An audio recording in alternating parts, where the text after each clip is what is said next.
boys. It's the BOYSCAST. The lads. It's the BOYSCAST. The dudes. Prepare yourself for BOYSCAST. The bros. It's the BOYSCAST. The homies. It's the BOYSCAST. The dudes. Experience the BOYSCAST. The boys. Cast. Glenn Greenwald in the studio. Long time coming. There's so much going on that we kind of didn't completely know what we're talking about and figured we would talk to an expert. By the way, just going through your stuff, I didn't realize how much stuff you've been involved with where it's like, you look good as fuck for your age, by the way. That's the best possible way to start a conversation with me. So very good choice what's the on that. We're secret? definitely going to have a nice time. Yeah, but like, honestly. Yeah. Yeah, Dude. we saw some photos from the Edward Snowden, or even like 20 years ago. You just look the same. Yeah, exactly. No aging. Just keep doing a little more of that, and then we'll definitely have an excellent time together. Hey, okay, obviously there was like the Telegram stuff and then the Brazil banning of X. There's the Russia stuff. There's kind of a whole bunch of stuff we wanted to like ask you about. But first, aren't you in Brazil? I am in Brazil. I've lived in Brazil for almost 20 years. So how do you use Twitter? You want me to confess to crimes? Oh, because as you know, X is not only is X banned now in all of Brazil, it is also a crime invented by a judge to use a VPN to access Twitter. Yeah, and the fine for doing so is $9,000 a day, which is literally more than the median annual salary of any Brazilian citizen. So it's a very strange situation. There are hundreds of thousands of people in Brazil, if not more, violating that law on purpose as civil disobedience, which is good. So it's going to be very hard to enforce. But yeah, it's very strange to be in a country where an entire social media platform is just banned, outlawed. Do you think they will try and enforce it on just as to make cases out of, examples out of people? Just pick random people? I mean, the difficulty for them is going to be, on the one hand, the judge who imposed it is this maniacal tyrant. So he really doesn't appreciate when his orders are disregarded and disobeyed so flagrantly. So I feel like he's going to have to do something. Is that Morales?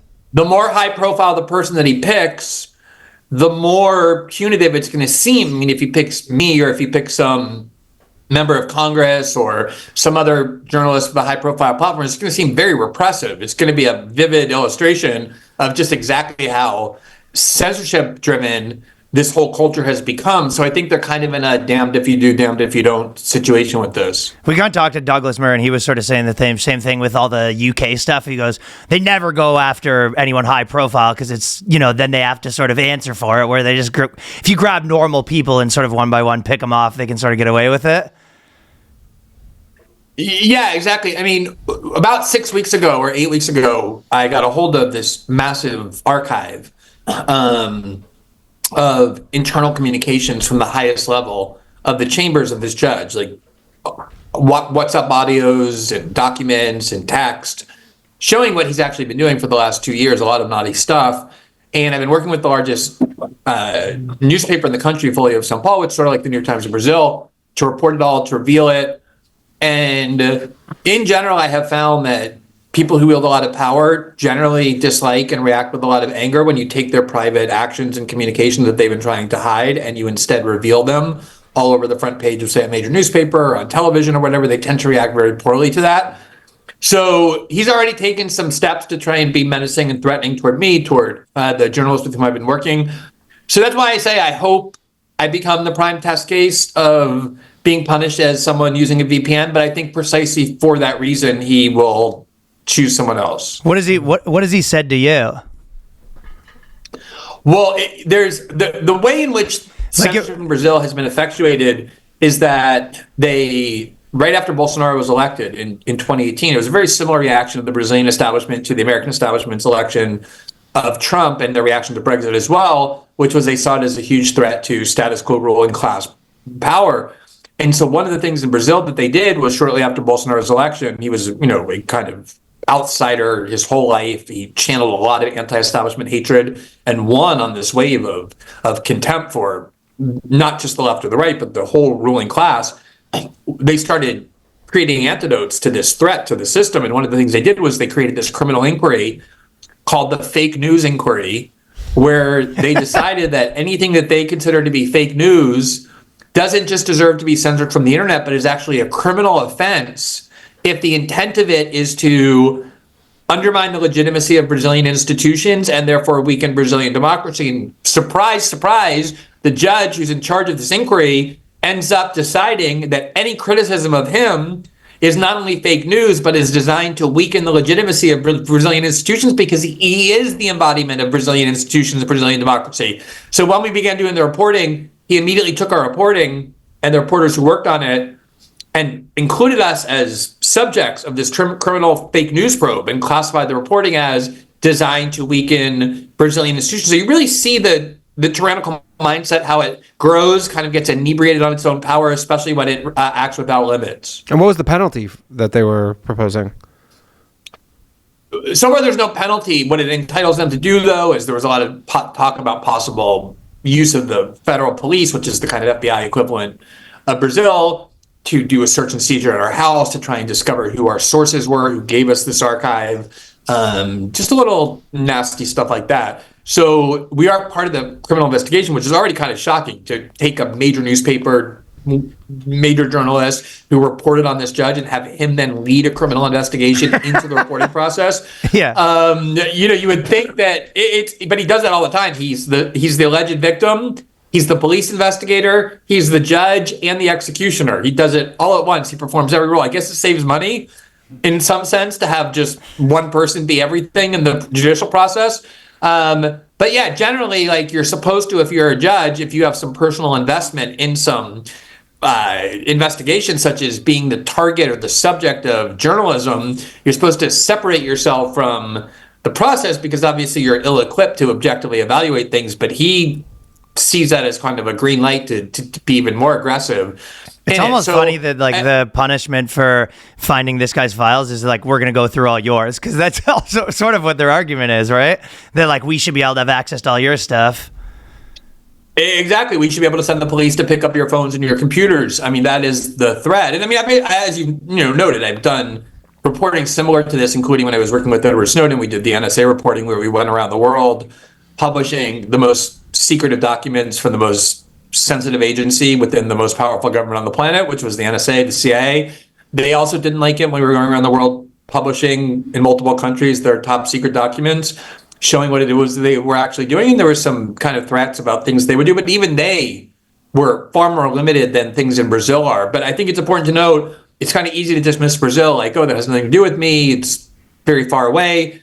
Brazil is a big, big country, and it's part of the democratic world. And a lot of people in the EU and the US are looking at Brazil as kind of a laboratory for how far they can go and therefore how far the EU can go and the US can go, which also wants to control the flow of information over the internet with every bit as much vigor as Brazilians do. And all the architects and implementers and defenders of the censorship system in Brazil spend a lot of time getting invited to big conferences in Madrid and in Paris and Berlin and Amsterdam, where all the EU authorities go and listen to the theories they're invoking to justify this mass censorship system and beyond. They're imprisoning people as well with no trials, things like that, for political dissent. And they're taking notes, not in order to condemn it, but in order to figure out how to replicate it. Or like how much can you push it before people start to go crazy, and how slow, like what's the speed that you have to push this stuff?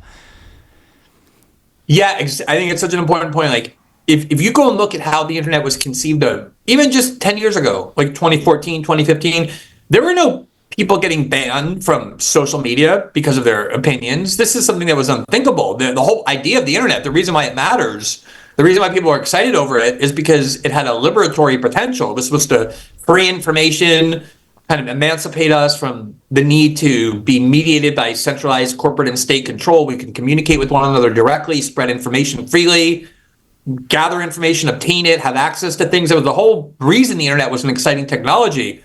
And any kind of interference in the internet was considered to be sinister. The Clinton's administration tried it back in the 1990s after that bombing at the Oklahoma City courthouse. They tried to exploit the fear of that. And there was all these cover stories in Time magazine about the evils of right-wing militias. And the Clinton administration argument was, we need a backdoor into encryption on the internet because we have to monitor what's going on. Otherwise, these right-wing terrorists are going to be able to be free. And there was a massive backlash against that. No, that's not what the internet's for. You're not going to be able to monitor and control the internet. That's the whole idea of the internet. And every time there's kind of a step forward, like one of the first people to be depersoned by major social media, by big tech, was Alex Jones. And at the time, Peter Thiel, who was on the board of Facebook, one of the earliest investors in Facebook, was one of the only people who stood up and said, I know no one cares about Alex Jones. No one wants to stand up for Alex Jones. But the minute Alex Jones is banned, they're going to start asking who the next person is who's going to be banned. It's not going to stop with... Especially once it's like a bunch of people have that job, right? As soon as a bunch of people, you're like, hey, your job is this. They're like, well, you're going to need more people to do this or we're going to not have a job anymore. It's like once you start firing people. And you create a precedent where you say, we now have the power to silence and ban people as long as they're sufficiently repellent. And then who is, quote, sufficiently repellent? That category starts to grow pretty rapidly until it includes basically every person dissenting from any kind of establishment dogma at all. That's the history of censorship power, any kind of abuse of power, is it becomes very intoxicating. People who get that taste of it don't want to give it up. It's kind of like a crack addict. Like you smoke crack the first time and love the high, you want to keep chasing that. And it's very similar to how censorship works. Is there like a lot of people discussing this X banning in Brazil? Like, is it kind of top of mind right now? Yeah, or is it just kind of like, were they able to sort of do it and no one really noticed? Or is it a big deal? It's a big deal, except that there's a lot of support for it. First of all, it's very ironic because this judge, who kind of ended up being in control of it, he does not come from the left. He was always actually part of the right. But he was kind of like a Mitch McConnell figure, like Paul Ryan, like part of the establishment right, sort of like the way Mitch McConnell and those types hate Trump. These kind of people on the right, these conservatives, really hated Bolsonaro. And the people on the left, when he was first appointed to the Supreme Court, called him a racist and a fascist and a white nationalist, all the things the left calls people who they don't like. They called him all those things. And within about 4 years, once he started imprisoning their political opponents and censoring their political opponents and banning them from the internet, he became a national hero, like the target of great adoration from the left. So the Brazilian left is completely behind him. And then you sort of had that establishment middle that is kind of uncomfortable with the idea that their prerogatives and status quo establishment power might be destabilized. And although they think he's going a little bit too far, prefer that he go too far rather than not far enough to make sure that these threats to their prerogatives are suppressed however you have to do it. So basically, you just have the targets of this arbitrary power, which is the Brazilian right, going out into the street in mass numbers, protesting, advocating for his impeachment. And, it's at the point now, I've always been considered part of the Brazilian left or admired by them. The work that I did in 2019 and 2020 allowed their former president, Lula da Silva, to be released from prison because we showed that his prosecution was corrupt.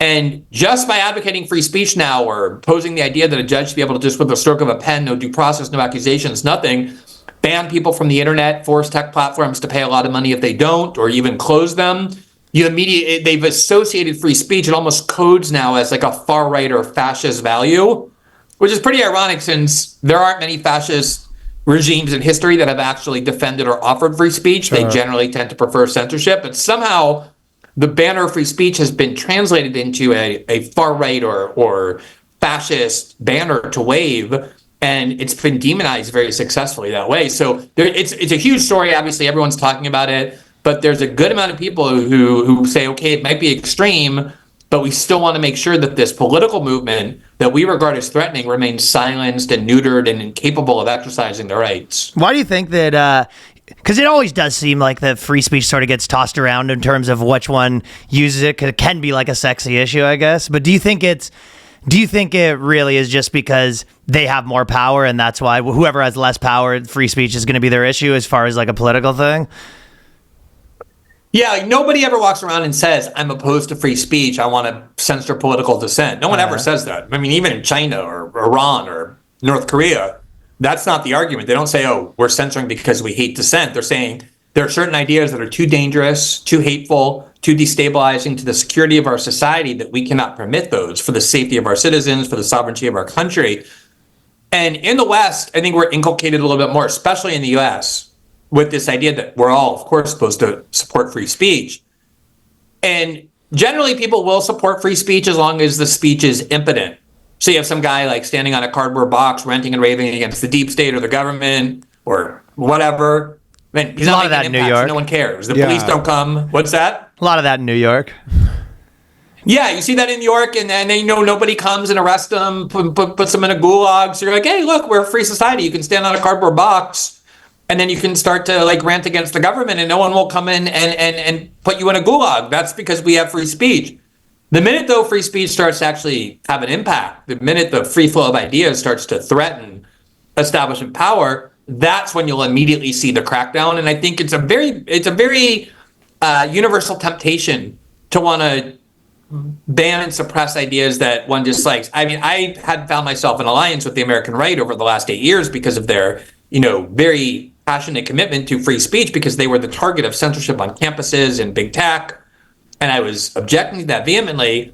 And then after October 7th, we began seeing a lot of censorship of people who are critics of Israel or supporters of the pro-Palestinian cause. And I watched a lot of those same people on the right start inventing theories about why those people don't have a right to be heard. I'm not talking about campus protesters using violence. I'm just talking about people online, people who have jobs. And it was always very similar to the left-wing theories. They would say, oh, this speech is hateful, it's bigoted, it's anti-Semitic, it's inciting terrorism, and therefore it can't be heard. And so I think we all have this tendency to defend free speech when it comes to the ideas that we have some sympathy towards or that we agree with. And we're very kind of easily manipulated to start agreeing that speech that really offends us or threatens our values the most is somehow a different kind of speech that in some way deserves to be managed and controlled, if not fully suppressed. Feels like you almost have to, the people that don't do that, it was because you're like, it's like a part of your identity that you're that, you know what I mean? So then, like, if you're just like, no, it's my identity that I'm okay with things that I don't like, and I understand the trade-offs. Maybe if you like have that as part of your like essence, then you don't flip-flop all over the place, and you're just not using it as a political tool or something. Yeah, I think it's a good point. Like, I grew up, one of the heroes of mine, like in childhood, were like the Jewish leftist lawyers at the ACLU who defended the right of the Nazi party to march through Skokie, Illinois, which was a town filled with Holocaust survivors.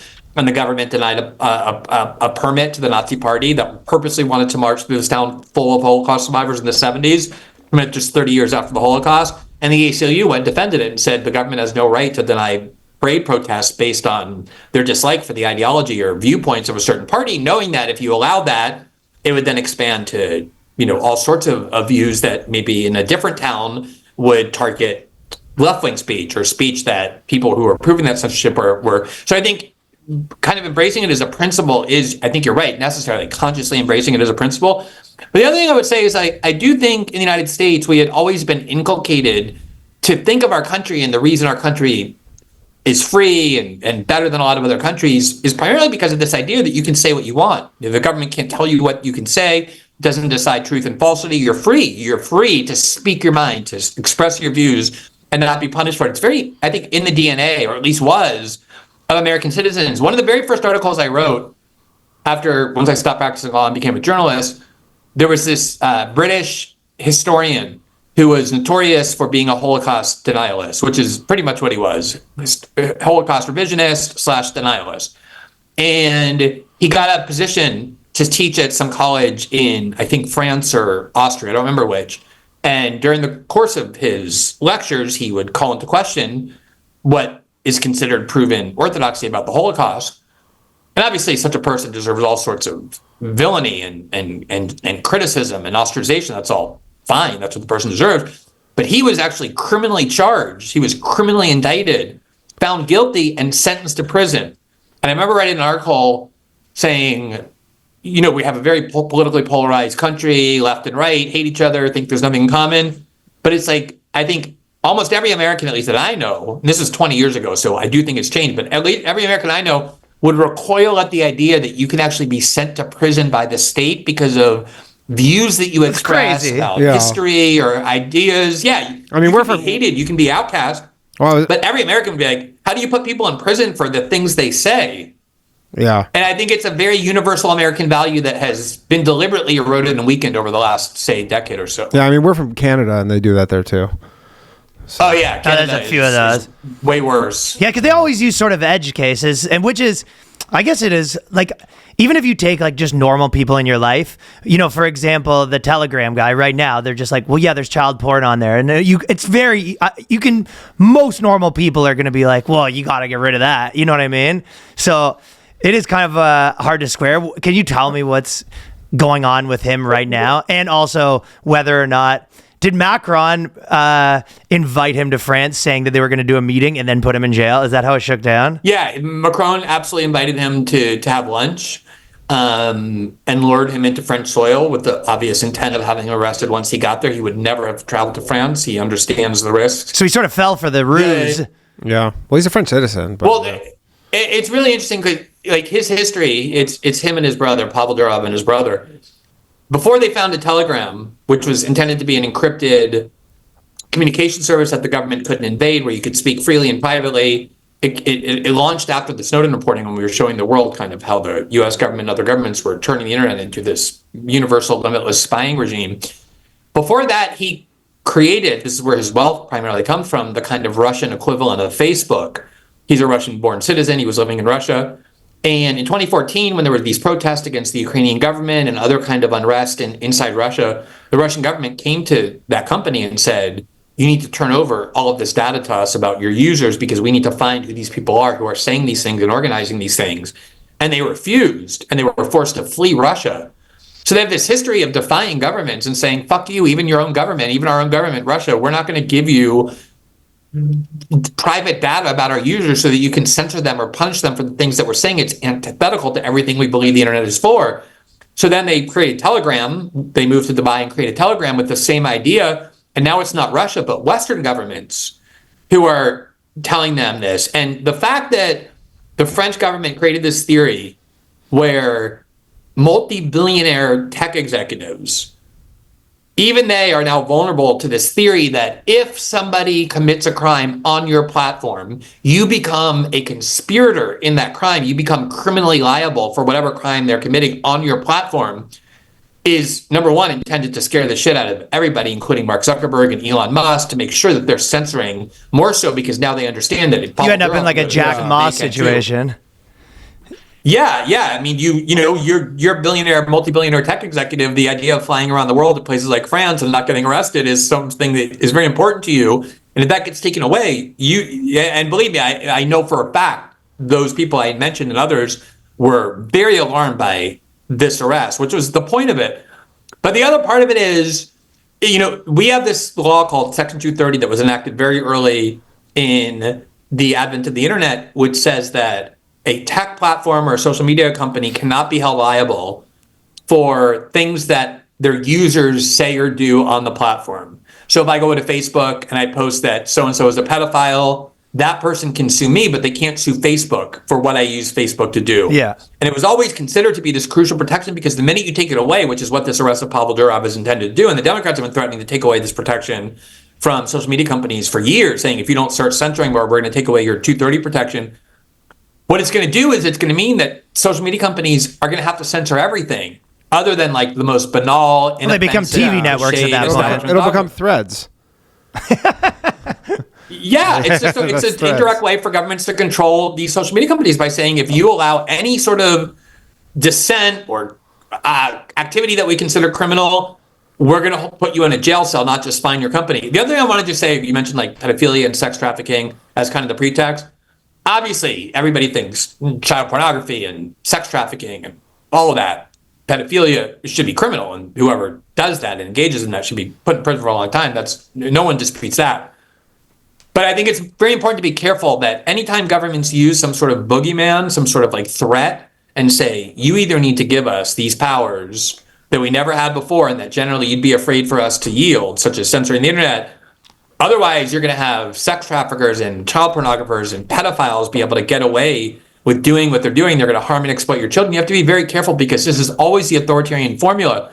When we started revealing the espionage system, the mass surveillance system of the NSA over the internet in 2013, 2014, the U.S. government's defense under the Obama administration was, oh, we need these systems because it's how we chase down pedophiles and child pornographers and drug traffickers. I was like, I just spent the last year of my life reading through millions of your top secret documents. And if like 0.25% of your surveillance activities are devoted to drug traffickers and pedophilia and child pornography. That's a lot. That's a good they're point. a very effective boogeyman to use. Right. Fellas, Marek Health represents a paradigm shift in how we approach medicine, empowering those who want the most out of their health care and wish to maximize their potential. So you go get your panel. Me and Danny have both done it. Yep. They go through everything. You can start to optimize the way you feel, and especially, I'll tell you, get into your 30s as a dude, you start to, the energy's down a little bit. Yep. And you're not sure why. No. Sometimes, No. But yeah, me and Danny both, I figured out that I was like low on iron, just like a bunch of like random stuff that you don't do. Yeah. And then you can do it, you can do it again. So you actually have something to compare to. And if you're in the gym, they have stuff to help you with that. Exactly, right? Working So out. insurance companies also regularly deny progressive treatment options. I'm sure RFK's talked about this, but that's what they want you sick. They want you sick. They want you sick. And so primary care physicians refuse to order comprehensive lab work, and the standards of care lag years behind the leading research. That's because they want a customer for life. You know what I'm saying? Oh, yeah. Whereas Marek Health, you can do it. It's the premier health optimization platform, empowering you to maximize the longevity of your performance with the confidence that comes with having experts in your back pocket, offers cutting-edge diagnostic labs, concierge health, coaching, and clinical oversight. We support clients in achieving their health fitness goals by leveraging data-driven lifestyle and nutrition recommendations, along with supplement and prescription treatment options. So you're not on the internet doing your panel, then looking at yourself. They can look at the whole thing. Then they tell you, this is the recommendation. Here's where you buy it. So they make the whole thing very simple. The team maintains rigorous clinical standards, only hire physicians who reflect a standard of excellence and are hungry to continue their education in the years to come as science evolves. So you're not getting a fat doctor. No, they're all jacked. All the guys are all They're jacked. fitness guys. Yeah. Yeah. It's as opposed to, some schlubby, Yeah. I'm not going to describe what a doctor might look like. So me and Danny are both big fans of Marek. Expedited onboarding for those interested in working with Marek Health provider, and personalized treatment options ranging from hormone optimization, which some people might be looking for just that. So you can go cognitive enhancement, hair loss prevention, body recomposition, all from the comfort of the home. Basically anything you need to do. And it works. I mean, I can say with actual personal experience, like when I went with them 6 months ago, like I had my blood pressure was like a little on the high side. Yeah. And then I got it down. Okay, so the optimization package includes the same elaborate panel we both get, and with those test results, the Marek Health clinical team optimizes their personal protocol. To get the exact same panel and medical oversight, click the link in the video description below, or go to marekhealth.com/boyscast, MAREK health.com/boyscast. Use the code boyscast to save 10% at checkout. And with Durov too, I read on his Telegram, he actually said that like they have not a policy, but because certain countries have asked them the same thing, where they're like, you need to censor, and they're like, we'll just leave the country. That's fine. Like we'll just I believe he did it in Turkey, where it's like, okay, it's like we'll just leave. But France didn't even give him that option. They're like, we're actually just going to charge you criminally when he's happy to just leave the country of France. So it seems like very heavy-handed. But the platform where I have my show, where I do a show every night, a live show, is Rumble, and I purposely went there because Rumble is genuinely committed to this cause of preserving places of free speech on the internet, even willing to defy governments. And Rumble is currently unavailable both in Brazil and France. The reason they're unavailable in Brazil, so I like am in Brazil and want to watch my own show or even broadcast my own show, we have to use a VPN, is because Rumble was getting so many censorship requests daily. I don't mean from like random citizens. I mean from like elected officials in the Senate, the Congress in Brazil, some of the people who have like the greatest votes, the biggest vote totals. So these people are saying we have to censor them to protect Brazilian democracy, even though the people they're censoring are the people who have the most democratic support from the people of Brazil who actually want them to represent them. And Rumble finally said, we're not willing to do this anymore. And Brazil said, we're going to cut you off at the IP level, the way they just did with Twitter. And so Rumble just said, okay, we're leaving Brazil. It's not worth it to us to have to comply.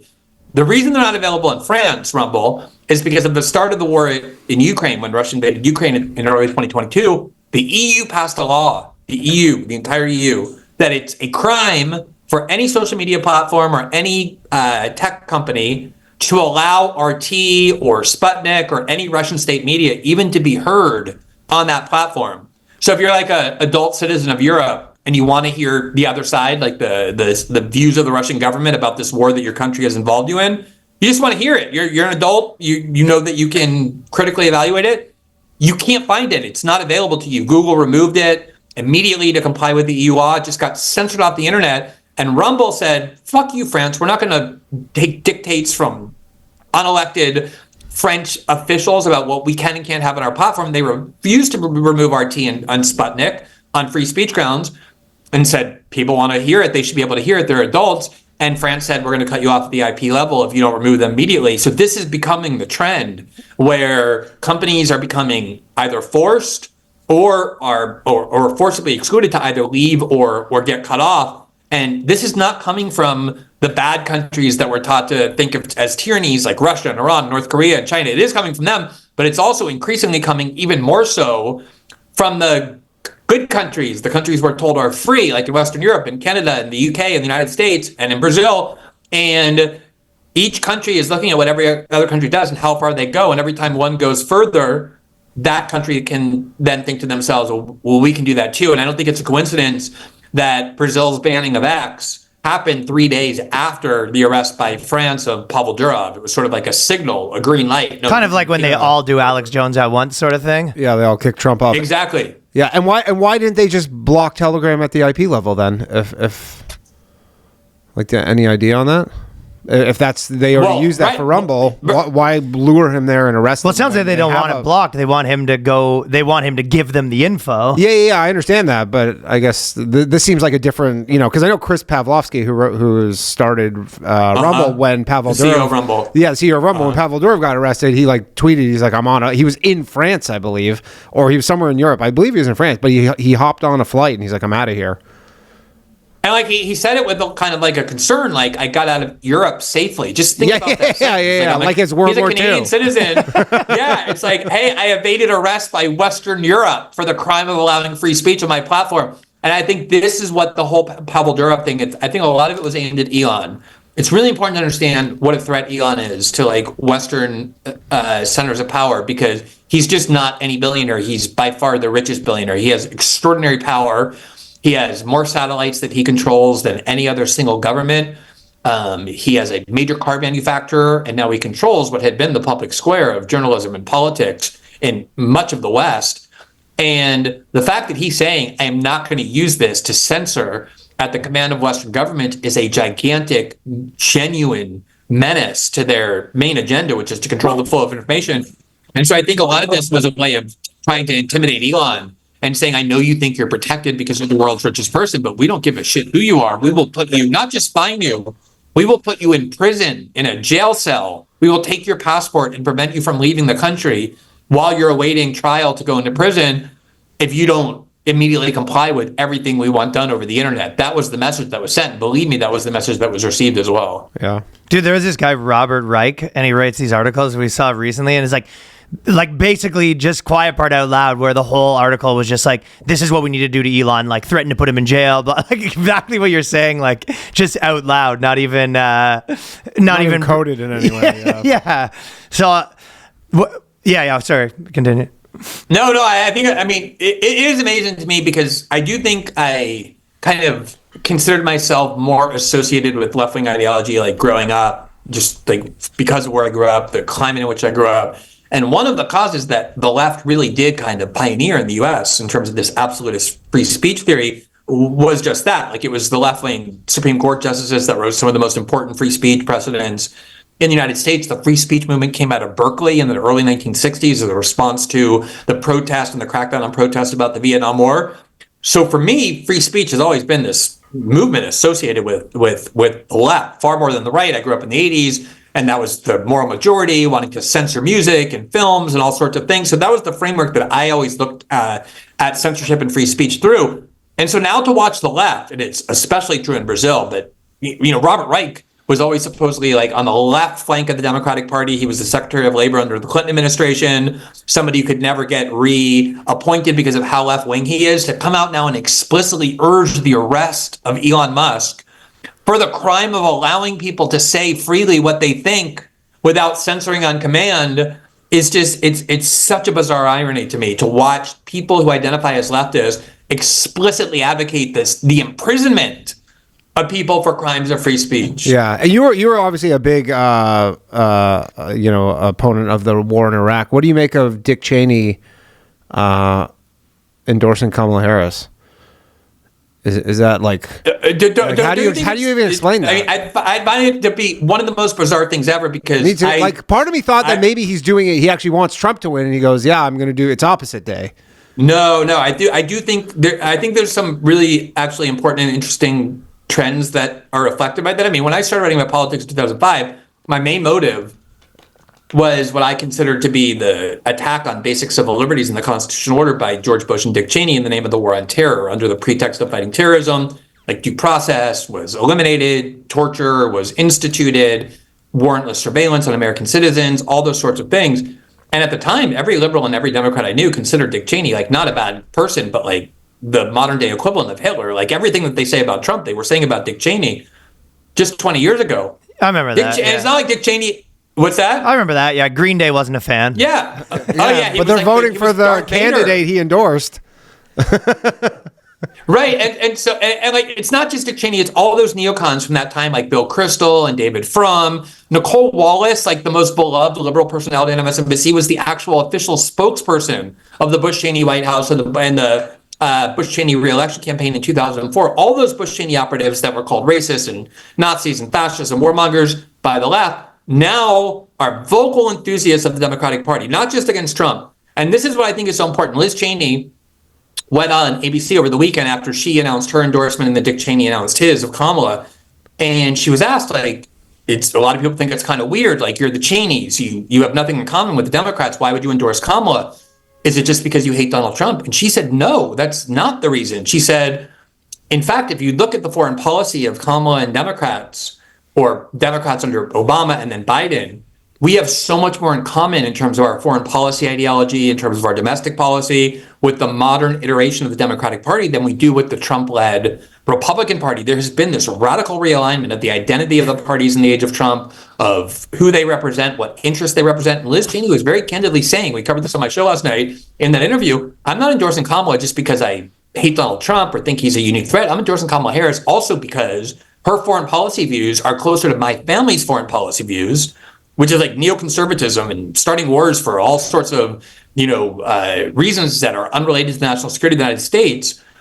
That was what made Dick Cheney like the prime villain of American politics for so long. We think that the modern day Democratic Party is closer to our worldview and will better advance our interests than a Trump-led Republican Party will. That's crazy. Do you agree with the thing that Republicans are the dumber party and Democrats are the eviler party?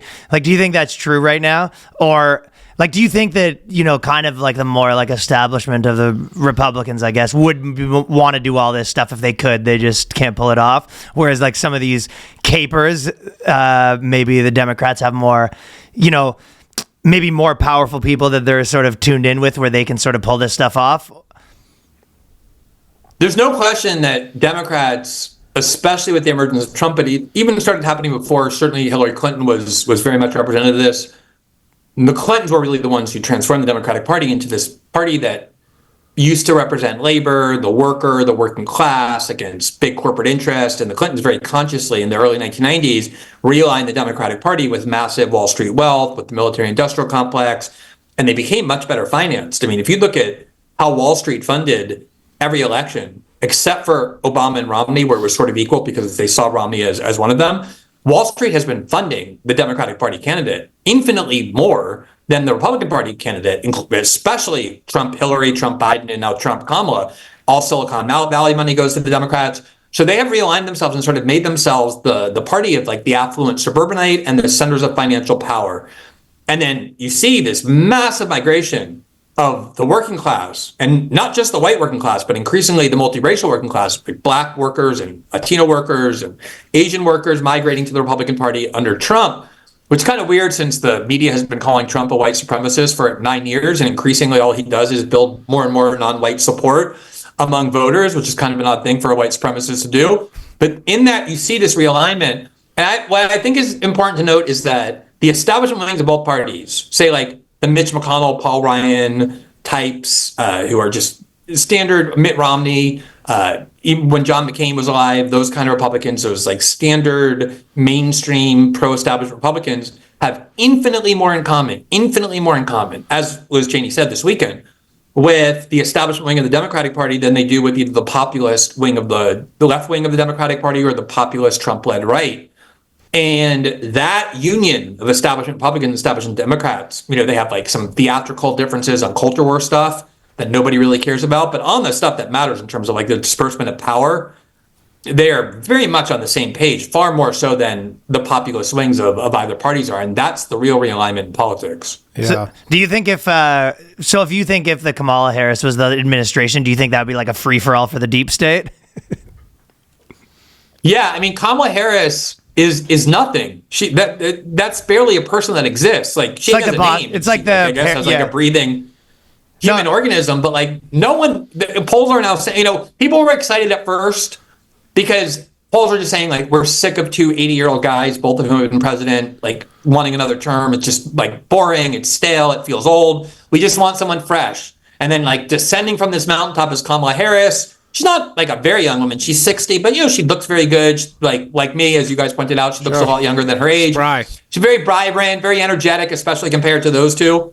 And so there was an original excitement, and then people started saying, "Wait a minute, like who the fuck is she? Like what does she believe in? What is she going to do if she wins?" And no one knows. And they purposely are running a campaign to keep her from having to answer those questions, like in any sort of unscripted way. And the reason is because there is no Kamala Harris. It's just pure opportunist, pure careerist. She serves whoever she needs to serve in order to advance herself, her donor class, her rich, California financiers. So of course, the last thing she's going to do is get into the Oval Office if she wins and start confronting power centers. That's like the opposite of the way she's lived her entire life. She's going to start serving them. And that's why the deep state hates Trump so much, because of this tension between them and he. And they're fully behind Kamala. Same reason with the Liz Cheneys and Bill Kristols, because they know that Kamala is nobody and nothing. It's just an empty vessel who will be an instrument of status quo power. And they trust her much more to do that than they do Trump, who's far more unpredictable. And they're kind of running her as a populist right now. Do you think that, and it was weird because when Trump was in power, they were like, he's a populist, that's bad. Now she's a populist and that's good.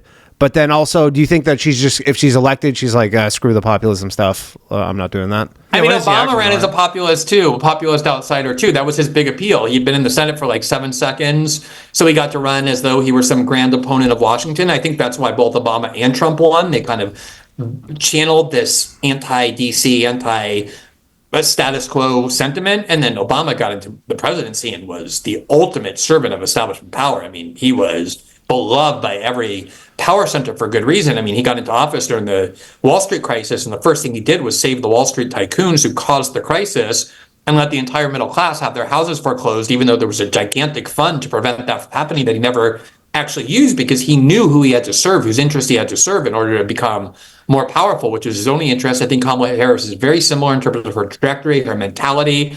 And yeah, of course, they're going to try and have her say stuff but the problem for her is that when she ran for president in 2019 in the Democratic primary, she had to run to the left of Joe Biden because Joe Biden had the sort of centrist mainstream, vote wrapped up because he's Joe Biden. He's been around for 50 years. He was Obama's vice president. You weren't going to out mainstream Joe Biden. So she had to run to Biden's left, but not so far to his left that she looked like Bernie Sanders. She had to kind of occupy this middle ground. So she said she ran her whole campaign based on all these left-wing policies like banning fracking, banning plastic straws, funding child transition therapies, even for illegal immigrants and prisoners, a whole bunch of things like the single-payer healthcare system. And so now she's had to come out, and she hasn't even said it herself. She just had her campaign say, all those things that I was running on that were the core of my campaign, not 100 years ago or 30 years ago, just 4 years ago, the last election cycle, are things I no longer believe. And that's going to be the thing that I think is going to plague her more than anything is like Americans don't pay a lot of attention to politics, but one thing they do better than elites who pay a lot of attention to politics is they smell that stench of like condescension and authenticity. And really good politicians can mask it. I think that was Obama's talent, Bill Clinton's talent.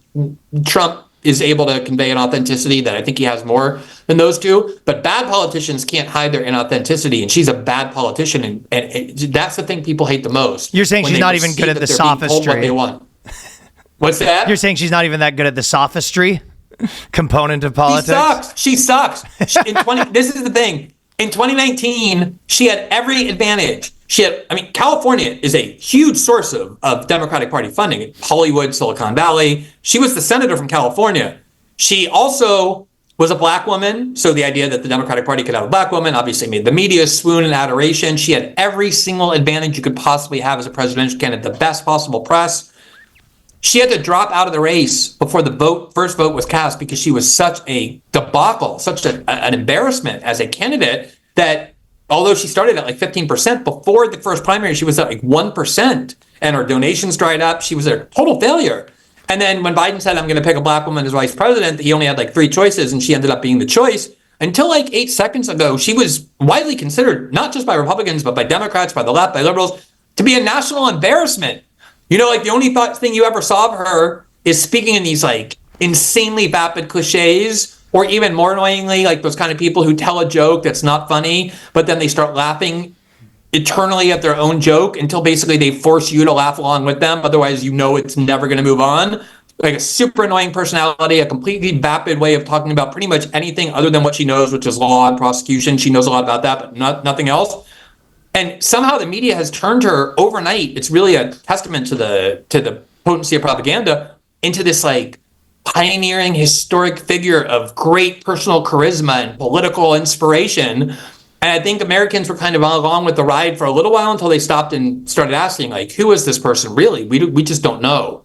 And I think that has been her downfall over the last few weeks. Yeah, it's odd. A lot of those kind of Hollywood, California donors too. Like they basically said they weren't going to give any money to Joe Biden until they were kind of pulling the strings, and they were like, there's no money until you step down or whatever, don't run. But then I guess they're happy to give it to her. I guess she's the only option. But it is bizarre when they cut her off. Think about how amazing that is. Like, look what people have to do usually to become the nominee of their party. They have to like declare their presidential candidate 2 years in advance. They have to go around like to Iowa and go to all those fairs and smell all the cow shit that they fucking hate and pretend how happy they are to be eating corn dogs or whatever. Then they go to New Hampshire in the freezing weather and troll for votes there. They participate in debates and interviews, and they have to constantly She's done none of that. She didn't campaign for a single vote. She didn't participate in a single debate. She never sought the nomination. She was chosen by like 8 Democratic elites in a back room in secret and then imposed on the party and on the public.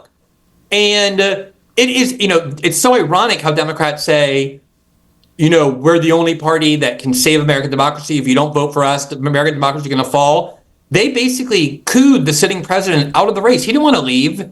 And Nancy Pelosi and others were saying, like, if you don't leave, we're going to destroy you and your reputation and your legacy and force you out.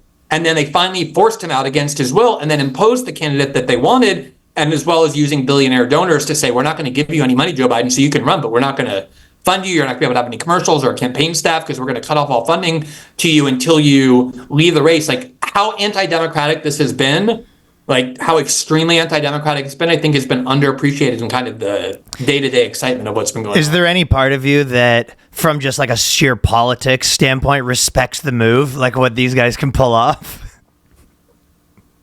I guess you kind of have to respect the power. Like if you were Nancy watching this Pelosi in a wields movie, power. yeah. Yeah, like Nancy Pelosi, whatever else you want to say about her, even at 84. Good at politics. She knows how to wield power. Yeah, and Barack Obama does too. But also just remember, in 2016, Bernie would have beaten Hillary Clinton, which was considered impossible. Nobody ran against Hillary Clinton except Bernie Sanders, because the idea that you could defeat the Clintons in the Democratic Party was impossible. He would have won had the DNC not cheated. And that's not me saying that. Like Elizabeth Warren said that. Donna Brazile said that the DNC rigged the election to make sure Hillary won. And then in 2020, it looked like Bernie was going to get the nomination again. He won the first 3 primaries, including Nevada, by this massive amount. And then Barack Obama intervened, forced everyone out of the race who might divide the vote with Joe Biden, like Pete Buttigieg and Amy Klobuchar and Beto O'Rourke. And he just left in Elizabeth Warren to divide the vote with Bernie. And that's how Joe Biden got the nomination. So yeah, I guess on some level, if you like the exercise of secret anti-democratic power, they deserve some respect and admiration for how skillfully they wield that. Fellas, this is the perfect episode to tell you about Ground News. So Ground News is an app and a website that gathers related articles from across the world into one place, but they give you the context about each source's political leanings, their reporting practices, their reliability, and their ownership. I mean, this is kind of a thing that we've been saying as a joke forever, that they should actually, when you watch a guy talking about a story, it's like, well, I want to know what that... Yeah. They should have it in the Who's corner. paying that guy? Yeah, they should almost like have it in the corner and that guy's record and stuff like that. And we've been like, I mean, a lot of people have said that as like a joke, but it actually exists in Ground News, and I use it for a lot of things, especially when we're doing the podcast. I'm always looking at Ground News. Yeah, they almost have like a little BS meter kind of. It's almost kind of. Yeah, so here be an example. U.S. economic growth for the last quarter is revised down to a 2.1% annual rate. So you look at it, they go, this is mainly from right-leaning sources, high in factuality, private equity, Allen Global Capital. So it tells you all these different things. There's a meter. Gives you context. Yeah, and also there's a big thing where the stories is, if you see a story and they go, what percentage of the outlets that cover this or release this story? So you go, okay, so this is a story, and you go, 99% of the places that release this Yeah, is this is left-wing. just a right or left wing talking point. Essentially. Yeah, you can find out if it's a talking point. You can find out that the history of the publications that actually produced it and what the motivations are. So the blind spot feed is actually what we were talking about, where they have the news stories that are disproportionately covered by one side of the political spectrum. So by doing this, you can access different viewpoints, not just across the political spectrum, but around the world. So that's another thing, is a lot of times these stories, you go, if it's about your country, you're like, well, how is it actually being talked about other places and vice versa? Yeah. You can see discrepancies in how certain topics are covered. Practice critical thinking, find common ground between perspectives, practice empathy and understanding, share good information. And so try it out. Go to groundnews.com/boyscast to give it a try. If you sign up through our link, you're going to get 40% off the Vantage plan, which this is more than a good deal, and what we use to get all the unlimited access and features. I think Ground News is doing super cool work, and it's honestly a pretty cool site that I've been saying should exist for a while, and now it does. So that is groundnews.com/boyscast. See through the media narratives. Subscribe to our link for 40% off unlimited access to Ground News this month. Have you ever, so this is kind of a turn, but when you're dealing with like all the Snowden stuff, and we're talking about like the CIA obviously and the Patriot Act and all that stuff, like when you were involved in this stuff, people always talk about the idea of these people kind of shadowy figures. What in like reality did you have to deal with? Like, I know you said people are coming to your house. Were you threatened with law? Like, do people, like, to what extent do you actually like interact with the, what would be like the shadowy figures of the government that you say, or that people say are like censoring and stuff? Like, what does it actually look like in reality? I'll just give you a couple examples, like concrete examples. Yeah. So when I first went to meet with Snowden, he was in Hong Kong because he had decided he needed to be in a secure place, but he didn't want to be like in a tyrannical place. So Hong Kong is kind of controlled by China, but they're a symbol of resistance and freedom against China. So that's why he chose her. So I went to Hong Kong with him. We worked with him for like 13 days. That's when we started publishing the articles. And then he had to flee because he was about to get captured by the American government, and went into hiding. And so my plan was that I was going to fly from Hong Kong to New York, because I'd been doing a bunch of media in the middle of the night in Hong Kong, and there was a lot of media I needed to do. I needed to explain things to people about what we were doing and why, what Snowden did and why. And then at the last minute, my lawyers, who had been hired by The Guardian, and they're kind of lawyers who like know Eric Holder personally, who pick up the phone and call the highest level of the DOJ, said to me, you can't come to New York. It's not safe for you to enter the United States. We've been speaking to the government, the DOJ. They're saying that there's a good chance not only will you be subpoenaed, but you could even be arrested. There's theories being created about why what you did is a crime. So instead, I had to fly back. Find me the man, find the crime after. Like find the crime. We'll figure out whatever you did. But what did I do? You're like, we'll figure it out. Exactly. And then so I flew back to Brazil, and the Brazilian government liked the reporting because we were also reporting how the NSA was spying on Brazil. So the Brazilian government said, well, we'll give you all the protection you need. But I didn't feel like it was safe for me to leave the U.S. for almost a full year. The only time I went finally back was when we won the Pulitzer and the Polk, and we figured it was going to be kind of hard to arrest me at the Pulitzer ceremony while we're holding our Pulitzers in our hands to go to prison. So we kind of calculated that they couldn't do that. But 3 months after we started the reporting, The Guardian, which is based in the UK and was doing some of the reporting from that archive that Snowden gave us, British agents physically armed agents entered The Guardian's newsroom in the UK and threatened them and forced them to physically destroy the computers on which they were keeping the archive. What? And said, if you don't, we're going to arrest you and go to a prison. Yeah, this is all very public, very documented. And The Guardian tried saying, it above everything else, like, it's pointless what you're doing. Like, Glenn Greenwald has copies hidden around the world of the whole archive. Like, we can destroy our computers, but we're still going to have the archive. You're not accomplishing anything. But they needed to show this, like, display of force against the journalism. And then a week after that, my husband, who was a member of the Brazilian Congress, went to Germany to meet with my colleague who was doing the Snowden reporting, Laura Poitras. She's the one who directed the film Citizen 4 about the work we did with Snowden that won the Oscar. Yeah, I watched that. So she was the director of that. She's a brilliant journalist and filmmaker. There was a small part of the archive that was corrupted, and she figured out how to gain access. And the only one she trusted to give it to was David. I couldn't leave Brazil. I obviously couldn't go fly to Germany to meet with Laura. Every intelligence agency in the world would watch that, would want every government, every terrorist group wanted access to that archive that was full of the most secretive documents. We had to safeguard it. So I couldn't go. So David went and he flew back to Brazil through Heathrow, through London. And at London, he was detained under a terrorism law for 12 hours, and the whole time they were threatening to put him in prison, to charge him with terrorism, until the Brazilian government aggressively intervened, and they only let him go after 12 hours. When he sued the British government, saying it was a violation of his rights as a journalist to put him in a detention for 12 hours under terrorism law, the court said to the British police, like, why did you do that?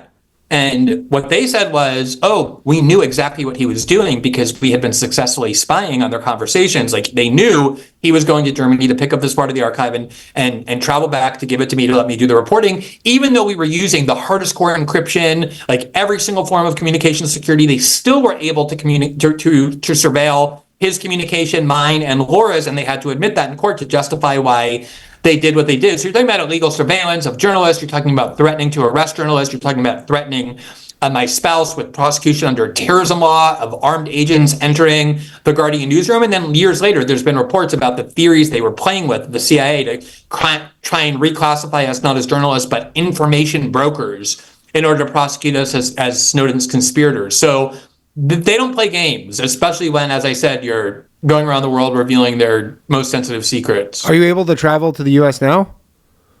Yeah. I went back to the U.S. that one time. Laura and I went together. We landed at JFK together. We passed through customs with no problem. Now I freely travel back and forth. Okay. I have a buddy who's, he told me something. He was like a journalist, and he told me a while ago, he was like, people like, a lot of people that say they're journalists, there's sort of actual levels where there's like the first one, you're actually sort of like finding, doing research, breaking stories. And then there's kind of reporting of that. And then there's sort of commentary on top of that. And it feels like all of those things call themselves journalists, but the one underneath is. And it feels like the government's, what they want is just the first level. They want the people that report on the stories, and they want the comments on the stories, but they don't want people that actually find the stories. Like, those are the guys who it seems like always end up actually in like legal problems. Yeah, like Julian Assange, who broke more stories than every single one of these, TV journalists combined. And he didn't get a big contract and a bunch of green rooms for it. He ended up in prison for 10 years. And I think that's the key is, like, all these things, like the idea of a free press or a free speech or whatever, they weren't just invented as some like arbitrary freedom. They all had a reason. And the whole reason why freedom of the press was included in the Constitution was not because you were going to have this like special segregated priesthood of special citizens called journalists. The idea was citizens used the press, like the literal printing press. That's what, the colonialists used against the crown, printing, dissent against the crown, riling people up against the crown. So they wanted to protect that freedom for any citizen to do. And the idea was it would be a counterweight against state power. It'd be one of the things that would limit state power. Obviously, the founders of the country were most worried about replicating a British monarch who had no limits. So one of the limits was this idea of a fourth estate, freedom of the press, and they were going to challenge and be adversarial to the government. And that's what they talked about. Most of corporate media now is not in any way adversarial to the government. They are servants of the government or partners with the government. Most reporting, and once you start seeing this, you'll see how common it is. Every article in the New York Times, CNN, whatever, begins with X, Y, and Z happened, comma, U.S. officials said. So they're constantly being told what to print by the U.S. security state, by the U.S. government. That's where they get most of their stories, and then they go and print it as true. That's how we get lies like the Hunter Biden laptop is Russian disinformation, or the whole Russiagate scam itself. All that came from the FBI and the CIA. The Washington Post, the New York Times, CNN would just print it unquestionably. Real journalists are people who want to act against and provide limits on state power, by finding out what they don't want the public to hear or know and telling the public those things. And those are the people, it's kind of like free speech we were talking about. Everyone loves free speech as long as it's impotent. Like you just stand on a cardboard box and say what you want, no one arrests you.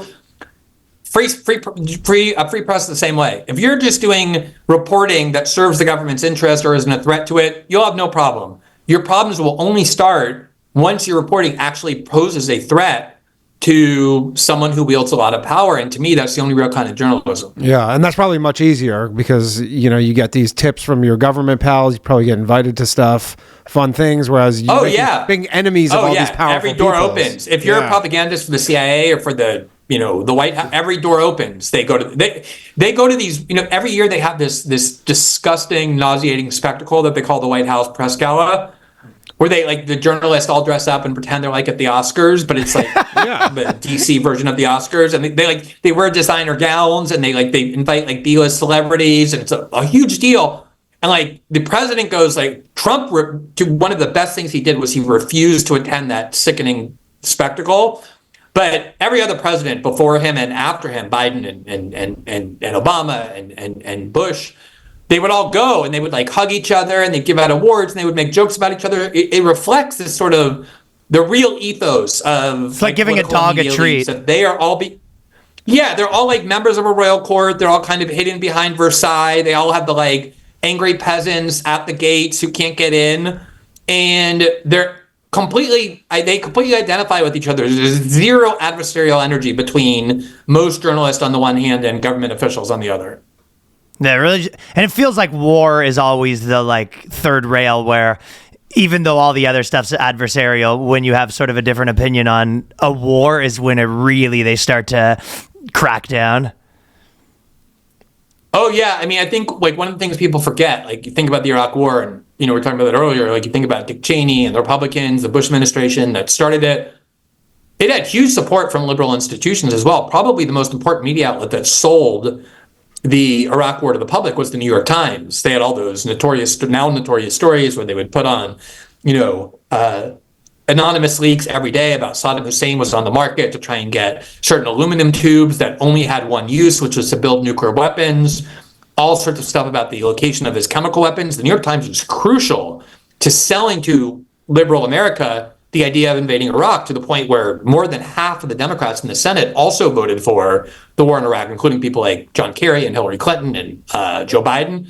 So, a lot of times we like to think about the New York Times as far left newspaper, the media is this far left thing. They are on culture war issues, which again, creates the theater that people are at each other's throats. But on the stuff that really matters, like foreign policy, war, the disbursement of economic power, these institutions are completely aligned, and that's why they find so much harmony between them. And that's why they also united in fear of and hatred toward Trump, because his unpredictability became a singular threat to that harmony. So, okay, so when as far as the story that just happened with Russia Today, funding podcasters and stuff like that, I'm sure all the Tenet Media stuff or whatever, right? I was a little confused because I'm just is RT real China state media, or is it kind of more like the BBC where it's here's your budget, but also, here's your directive? And then what actually happened, and to what extent do you think that it's the people involved actually knew what they were talking about, like Lauren Chen, for example? So I think maybe 7 or 8 years ago, they were closer to the BBC than they were, say, the state media of China or Iran. There's been a erosion of civil liberties in Russia, certainly after the war as well. And now RT is a good model of a propagandistic outlet of state television, though I think there's a lot of state TV in the United States too. But RT is a little bit beyond that. And the Russian government now uses it as an arm of their propaganda efforts externally, which Russia is by far not the only country to do that. So this whole thing, like the indictment depicts the influencers in question, like Dave Rubin and Tim Pool and Benny Johnson, as dupes. No, the indictment doesn't allege that they knew they were getting Russian money and acting on behalf of the Russian government.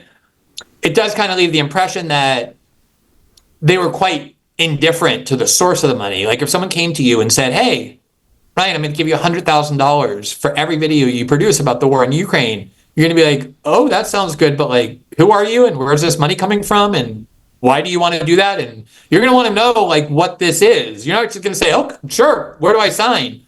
At least if you're like at all diligent about your integrity or your reputation or whatever. I can actually tell you, I think that 8 years ago, maybe 5 years ago, I think RT, remember when they had that comedian on? Lee Camp? Lee Camp. They had a bunch of comedians and they were just like making a bunch of stuff. And I did get an email once being like, I actually didn't like know what RT was or whatever, but we were talking about making a movie. And I think one of the things was I got some person being like, hey, we want to make a big offer. And I was just like, yeah. And I just like kind of didn't even like message them back or whatever. But yeah. Well, like a decade ago, like Larry King, when he left CNN, had a show on RT. There was this guy, Ed Schultz, who was on MSNBC for a long time, had a show on MSNBC. He also went to RT. It was a more respectable, as I said, quasi-independent outlet 10 years ago, but now it's kind of a full-fledged what's the illegal state TV part? propaganda outlet. Okay, so for example... Money laundering was the charge. The charge is money laundering. Because I'm like, if someone from a different country wanted to give you money and they wanted you to say something, like, I get why people don't like it, but what's the illegal part? So the only legal aspect to this is that if you are getting money from a foreign government with the explicit intention of advancing the interests of that government by propagandizing for them or lobbying for them, you are required to register what's called a FARA form, where you declare the fact that, okay, the Saudi government is paying me $50,000 and then it's a commercial. a month to lobby for. Yeah, and if you fail to file this form, it's considered a crime. This never used to be enforced. It really started to be enforced as a way of getting to Trump people during Russiagate. But I think the key context here is like this whole Russia thing, this whole idea, this narrative that Russia is contaminating our political discourse, influencing our elections, controlling people. I think this indictment has to be read with a lot of skepticism in this regard because look at the amounts even. It sounds like a lot of money, $10 million. Oh, RT spread out $10 million to a bunch of podcasters or whatever. In the scheme of an American election, where each party, the campaigns officially spend close to $1 billion, to say nothing of all the billions of dollars of free corporate media coverage and the amount of money and $10 million is indetectable. It's a trivial amount. Nobody would suggest that could have any influence on the election. And then you compare it to what the United States spends to interfere in the elections and internal affairs of other countries, including Russia. And it also dwarfs, believe me, the United States spends a lot more than $10 million to interfere in and incite dissent in Russia and other countries that they want to destabilize. This is something that all great powers do. What this has been really used for is two things. Number one, it emerged in 2016, this whole Russiagate thing. Like, I remember the first time I ever heard this Hillary Clinton ad, it was like that use of this like baritone suspicion voice, like, what does Donald Trump have to do with the Kremlin? And why is he so in bed with the Russians? I was like, you've like resuscitated McCarthy scripts from the 1950s. Like, oh, your political enemies are, beholden to in some disloyal and unpatriotic way Russia. Like that was the thing that resonated for me immediately. And of course, it turned out to have almost no evidentiary foundation. Robert Mueller investigated for 18 months and he could find no evidence that there was any collaboration between the Russians and the Trump campaign. And then in 2020, it was also used to discredit the reporting that was being done about Hunter Biden's laptop about what the Biden family was doing in Russia and Ukraine by lying and calling it Russian disinformation. And now right before the election, we have a new Russia story. So a lot of this is about trying to convince people two things. One, anytime you're hearing dissent from the U.S. government about the war in Ukraine, about, criticizing the U.S. government, you should assume that it's really just an attempt by the Russians to destabilize our country and divide us. It kind of is intended to discredit any sort of actual dissent, organic dissent from our government's policies. And the other thing it's intended to do is to constantly try and create a link between Trump and Putin to try and suggest that if you elect Donald Trump, the real president of our country is going to be Vladimir Putin. Even though Trump did so many things in that 4 years that was directly adverse to the most vital interest of the Russians, that narrative still has a lot of hold and a lot of sway on people. I just think you have to be very careful about an indictment as well. It's just a set of assertions by the prosecutors. Oftentimes they're proven to be exaggerated or debunked or false or without evidence. There's a lot of detail here. I'm willing to believe that RT did this. I just question the significance of it, given how much attention is being given to it. We've been kind of talking about that here, but because especially since so many governments have access to, the social media platforms, let's say China with TikTok, doesn't it seem like the easiest way to start a world war would be to release everyone's group chats? Like, just to release, but like even to release, like if you right now were just like, okay, TikTok, every person's DMs, you'd be like, okay, here's people talking shit about their boss, companies falling apart, families would be falling apart. Like just the amount of, it feels like when people talk about nuclear threat, it'd be like that would be a way to create like pandemonium. It's worse than a nuke. I mean, seriously though, so it kind of feels like. But that's why privacy is so crucial. I remember when we began the Snowden reporting, a lot of people were like, "Oh, what do I care if the government's reading my emails? I'm not a terrorist. I'm not a pedophile. Like, I'm a boring person. I'm a law-abiding boring person. They have no interest in my emails." And what we always tried to explain was that everybody has a huge interest in privacy. Like everybody uses privacy. Like there's things you're willing to say like your spouse, your best friend, or your psychiatrist that you would be mortified for the public to learn. You put locks on your bedroom and bathroom doors, like you put, locks on your social media accounts. There's always, we have things to hide. There's information we're willing to share with some people, some things we're not willing to share with anyone. The ability to know everything you're saying and doing and then publish it is an incredible power. In fact, whenever people say to me, I don't really care about privacy, I don't need privacy, I would always say, okay, I want you to do the following. Like, email me the passwords to all your social media accounts. Like, not just the good, nice, clean ones that you use under your regular name for work, but like all of them, under the agreement that I can just freely troll whatever it is that you're doing and saying and then publish it. If you don't care about your privacy, you think it has no value, just let me invade it and let me publish everything you're doing and saying. And obviously, not one person has ever emailed me their social media passwords. I think with normal people, it's almost. Understand why? What's that? Sorry. I've interrupted. It's hard with this. No, it's fine. I mean, of course, and exactly what you're just saying. Imagine the pandemonium that could be released. But I want to just latch on to one thing you said, which I think is so important, that Russia is the country with the largest nuclear stockpile on the planet. They have more nuclear missiles, more nuclear tipped intercontinental ballistic missiles than even the United States has. The United States is second. So you're talking about the two largest nuclear powers on the planet that within the last 70 years have at least twice come extremely close to nuclear Armageddon, to like an extinction level exchange of nuclear weapons. Those Cold War systems are still in place. We still have thousands of nuclear weapons aimed at their cities, and they are aimed at ours. To do this sort of scandal of Russiagate, where you basically make it almost inherently suspicious, if not criminal, for American officials to pick up the phone and call Russians, or for Russians to meet with Americans, and to create this kind of climate where the Americans can't speak to the Russians anymore, which is basically what this Russiagate scandal has created, even while we have planes buzzing around each other in all sorts of, war zones around the world, including in Ukraine, including in the South China Sea, including in the Middle East. That is the most dangerous thing you can ever do. And that's the thing I always hated most about this use of these Russiagate narratives throughout these elections. It's not just that they're false scandals, which they are, but way more so, the last thing you should want is to be toying with tensions between the U.S. and Russia, because that is an extremely dangerous thing to do. Yeah. It does feel like they're toying with it, too. Yeah. They're trying to just drum up this bogeyman. It's a partisan toy. They trifle with it for fun. It's like, let's just villainize Russia. Do you think that China? Do you think China's like a bigger actual threat? I don't think China is a threat in the sense that they want some sort of direct war with the United States. I don't think Russia. I don't even think this. I mean, the Soviet Union, and the United States did everything possible to avoid that because they're a nuclear power, and so is the United States. Think what China is intending to do and is starting to do very well is displacing the United States as the main influencer in Africa, in Asia, in South America. I think it is notable that the last time China fought a war with any other country was 1979. They had a 1-month border dispute that ended about in a month.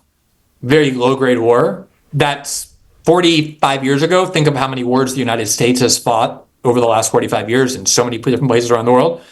I think China is a competitor of the United States. I think we obviously have a adverse ideology, but I don't think we need to think about China as an enemy. I think there's an attempt to do that because having a Cold War is really good for business, for the military-industrial complex. It justifies these massive, you always need a big enemy, but I don't think China needs to be an enemy of the United States as much as like a competitor or an adversary. We have a couple of questions here. There's just a couple more questions that came from like our Patreon. So someone says, as a journalist, how do you feel about X being the news rather than media publications? Because it does seem like a lot of these, independent media people have way bigger audiences now than actual media for the most part, right? Does it is that like a healthy place where it is right now, where kind of Twitter sort of everyone almost has to decide for themselves? You have to listen to lots of different people and try to figure it out. Or do you think that this is sort of the end of an era and then it kind of, however they say everything's like unpackaging, then repackaging? Like, do you think that was sort of like the end of an era and it kind of repackages into more mainstream places again? Does that make sense? Yeah, I mean, independent media definitely has weakened the ability of corporate media to control the flow of information and propagandize. I think it's an incredibly important bulwark. There definitely are problems with independent media, including the fact that a lot of people rely on subscriptions or Patreon accounts. And a lot of times, if you're appealing to a group of people who have the same partisan allegiance or ideology, like there are shows that just say, we're MAGA, we're pro-Trump, or like, we're anti-Trump, we're anti-MAGA, you're kind of imprisoned in the sense that you can never say anything outside of that messaging because it will jeopardize your livelihood. And that's kind of audience capture that I think is unhealthy, especially for journalists. But on the whole, any model of journalism that human beings create is going to have problems with it. Public journalism has problems because it's funded by the state, billionaire-funded journalism, and NGOs are problematic for different reasons. What I think is so important that the internet has done is it has given a form of accountability, inescapable accountability to these journalists. 20 years ago, if someone wrote some shitty bullshit article in the New York Times or broadcast some piece of obvious propaganda in ABC, they never heard from anybody who was angry about it. Like, you could write a letter to the New York Times, like the letter to the editor, and like they would laugh at it and rip it up and throw it in the garbage can. And now these journalists are hounded wherever they go. They're confronted constantly with these complaints about what they're doing. They know they're being watched. They know they're being scrutinized. They know if they try and get away with too much, there are going to be repercussions, not from their bosses, but from the public at large. And the more they lose trust and faith on the part of the public, the more the public migrates to independent media. So I think that's been a crucial instrument for diffusing power over information, which I think is a good thing. And I also think, I just want to underscore one more time, that because it's been so effective, that's why there's this new attempt to regain control over the internet, because it is a threat to establishment power in so many ways that without a free internet, we live in a closed information system where no dissent can really be heard or found or can be effective. And that's exactly why it's become one of the primary priorities of Western states to regain control of the internet. Yeah, it's sort of a status thing too. Like, it used to be like cool if you said I'm a journalist at the New York Times. Now you say that and people are like, oh. Oh my God! Imagine how embarrassing that would be to be. Yeah, you're like at a party in New York City. You're like, oh, I work for the New York Times. You're like, oh, okay. Do you think it gets where do you better? work? Do you think it gets better? Do you think in like 5 years it goes more decentralized, or do you think that it kind of is maybe certain countries kind of retain internet and then more places like the Canadas, the Finlands, and kind of those like smaller Western democracies all start to they be more closed in? Like, do you think? Like, what do you think it looks like in 5 years? Are you optimistic, or do you think it gets more, the governments sort of win and start to go more Brazil and close it down on places? Yeah, I think it's going to be an arms race. Like after our Snowden reporting, you had this huge drive for better encryption tools that make encrypting your communication a lot more user-friendly. You don't have to know about the computer. It forced big tech companies to make end-to-end encryption that protected communications that you have over big tech where governments can't intervene. And as a result, the NSA started developing tools to break down that encryption, to invade that encryption, which they were able to do. Then programmers and privacy activists developed more tools. So it's this constant back and forth of let's try and make the internet more free. Let's try and make it less free. I think the same thing is going to happen here. Like, okay, they closed X in Brazil. There are still hundreds of thousands, if not a couple million people in Brazil who have defied that and said, fuck you, I'm going to use these VPNs. If the government gets to the point where they can detect VPNs or control VPNs, someone else will try and create a tool that makes it indetectable, that makes it unprovable that you're using that. So there's never been a time in history ever where you've had some center of political power or financial power that got threatened and didn't attack in order to defend itself. That's what establishments do. That's why they exist. So if you're going to threaten establishment power, you have to expect a conflict and a war. They're not just, give up the minute it starts. But you also have to be ready for that war and kind of commit to building up your own side too. And every time they take a step, you have to take a step as well to keep, kind of being able to circumvent what they're doing. I thought that makes sense. And I thought this was a pretty good question. Someone said, so they've been essentially like watching the DNC, and there's obviously like a lot of corruption, rigging the primary sort of thing. And they go, when you're having arguments at Thanksgiving or talking to someone in your family, how do you explain that you're not even Republican, you're just anti-Democrat because they're corrupt? And I'm sure that, like, especially the trajectory you've had, I'm sure you've had a lot of people being like, oh, you're like this right-wing guy because of that or whatever. So what would you say when people, when you're exposing corruption and they're like labeling you, how do you respond to that? It's really funny because the first 10 years of my journalism, the overwhelming perception was that I was on the left, both in the United States and in Brazil. I think that you still have these kind of like cliched ideologues and partisans who totally identify as like Republican or Democrat or right, left. I really think for most people that has become archaic. That's not how they think about politics. I kind of feel like that too. You said you're 2016, independent. Yeah. Yes. Yeah, or just, how they feel about the system in general. In 2016, you would hear constant reports from reporters on the ground. They would go like to labor unions or like community groups or whatever. And they'd be like, who's your favorite candidate? And people would say, oh, I have two favorite candidates, Donald Trump and Bernie Sanders.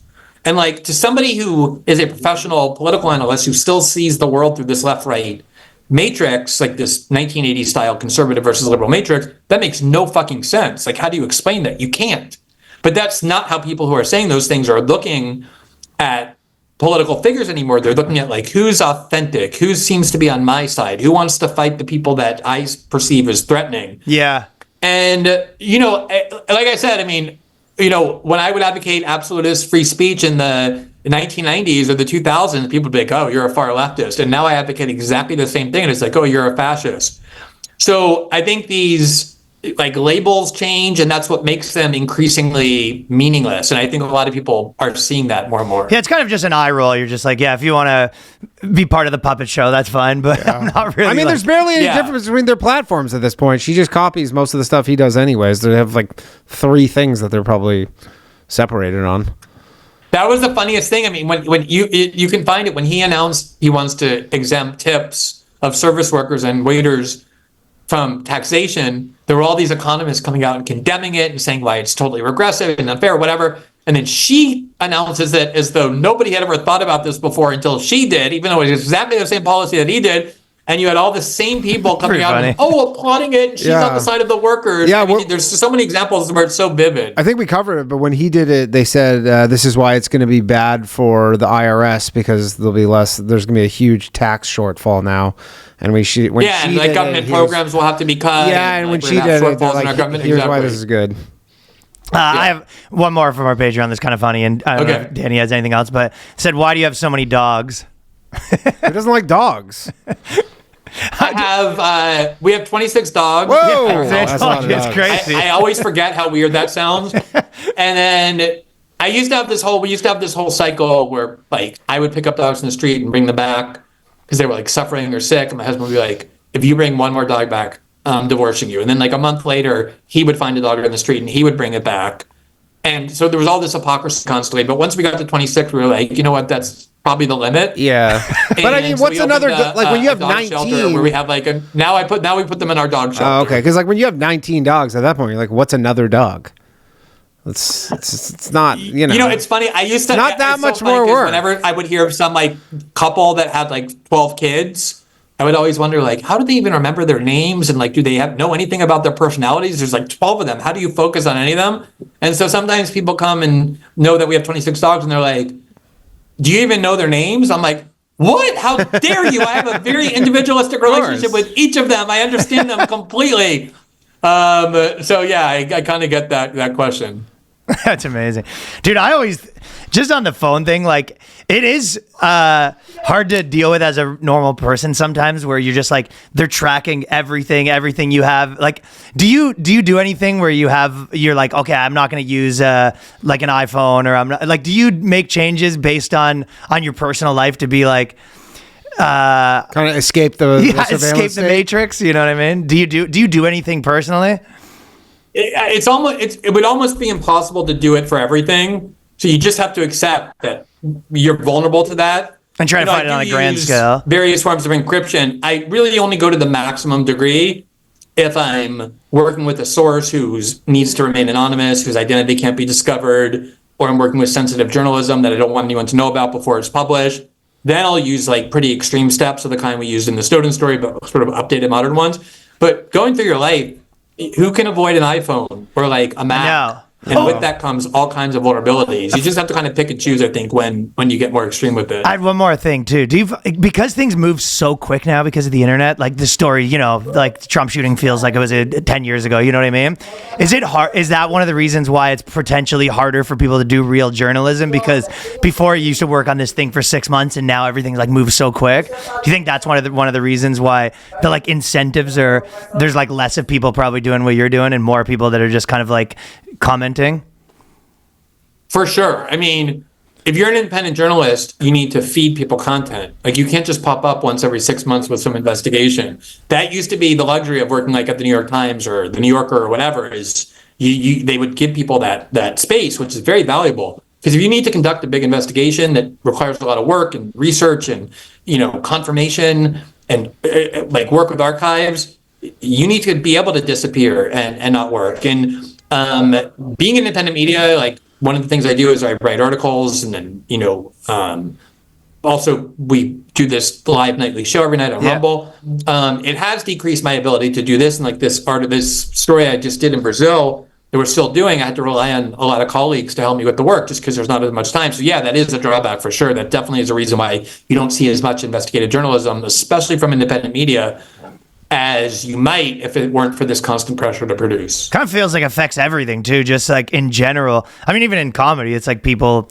that you know, they put out jokes where you're like, if that guy actually worked on that for like 2 more months, it'd be way better. And it seems like everything kind of is being affected by that, where it's like, it's almost like the meat is being disintegrated and the surface level's growing. Or just something. attention spans are so short right now, you know, that kind of, and there's just, like when CNN showed up and there's like, we're doing this 24-hour news, it was the craziest thing, and now it's, you know, 10x of that essentially, what's going on. So yeah, and I mean, I don't know if you guys have kids, but like, I see it with my kids. Like, I just watch them like scroll constantly. They can't like pay attention to anything for more than 6 seconds.